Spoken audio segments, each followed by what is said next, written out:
नमस्कार दोस्तों, मैं आपका दोस्त अजिंक्य कविटकर आपका स्वागत करता हूं इंटेलेक्चुअल बाबा जी चैनल पर। यह मेरी पहली वीडियो है और शुभ मुहूर्त है 15 अगस्त 2020 इंडिपेंडेंस डे।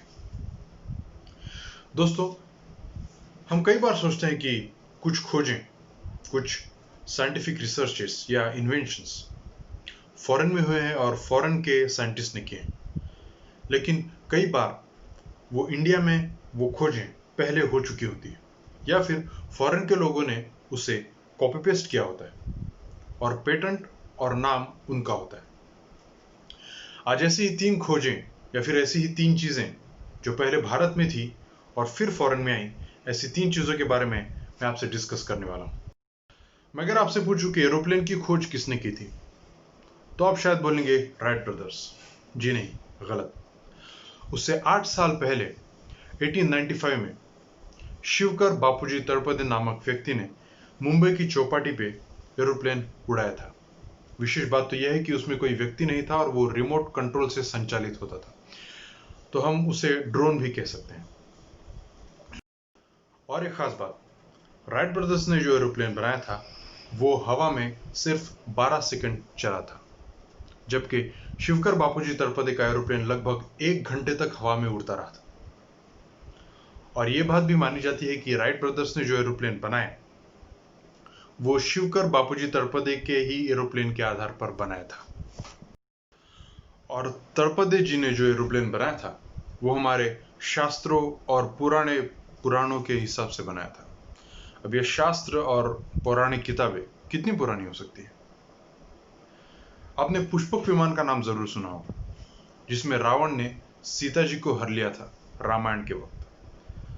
अब जब नासा वालों ने राम सेतु की तस्वीर ली और उसका कार्बन डेटिंग के अनुसार उसकी टाइमलाइन निकाली, तो आज से लगभग 7000 साल पुरानी है।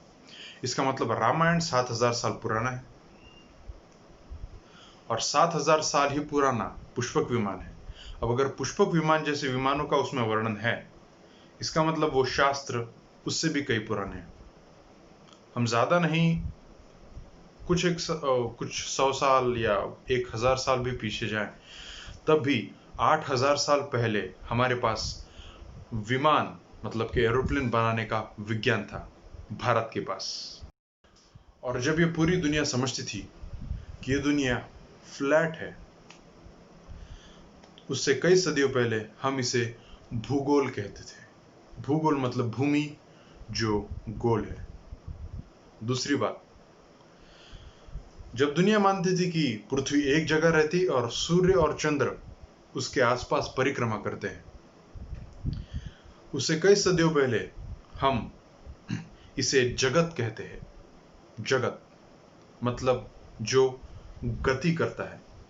इसका मतलब जब दुनिया ये मानती थी कि पृथ्वी एक जगह पर है, उससे कई हजार साल पहले हम ये जानते थे कि ये दुनिया एक जगह पे नहीं है, बल्कि वो गति कर रही है। चलिए ये भी छोड़िए, कुंग-फू जो जैकी चैन और ब्रूस ली का हम देखते हैं, चाइनीज मूवीज में देखते हैं, वो कुंग-फू कहाँ का है? चाइना का?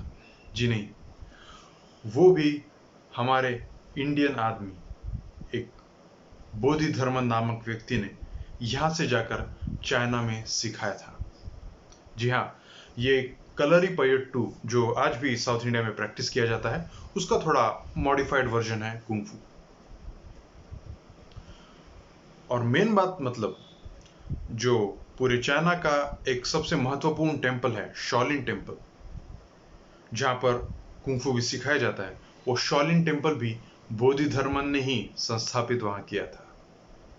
अगर आप चाइना में पूछेंगे कि बोधि धर्मन कौन है, तो हर एक को पता है, लेकिन ये शर्म की बात है कि हमारे देश में रह के हमें ही नहीं पता कि बोधि धर्मन कौन है। और हाँ, ग्रेविटेशनल फोर्स का इन्वेंशन किसने किया था? न्यूटन? जी नहीं, ऋग्वेद में ग्रेविटेशनल फोर्स का वर्णन बहुत सालों पहले किया गया था। और ऋग्वेद कितना पुराना है?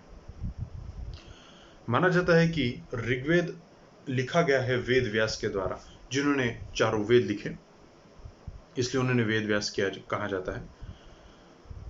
और ये वेद व्यास महाभारत के कालखंड के थे। महाभारत 3000 BC में हुआ था, भगवत गीता में पहले पेज पर लिखा है। तो इसका मतलब आज से 5000 साल पहले, इसका मतलब ज्यादा नहीं तो 5000 साल पहले हमें ग्रेविटेशनल फोर्स, ग्रेविटी के बारे में पता था। आज के लिए इतना डोज काफी है ना? चलिए, मैं आपके सामने ऐसे ही आता रहूंगा इंटरेस्टिंग नॉलेज और फैक्ट्स के साथ। मैं अजिंक्य कविटकर इंटेलेक्चुअल बाबाजी चैनल में आपसे विदा लेना चाहूंगा। तब तक याद रखिए, लाइक, सब्सक्राइब, कमेंट और शेयर। तब तक के लिए नमस्कार।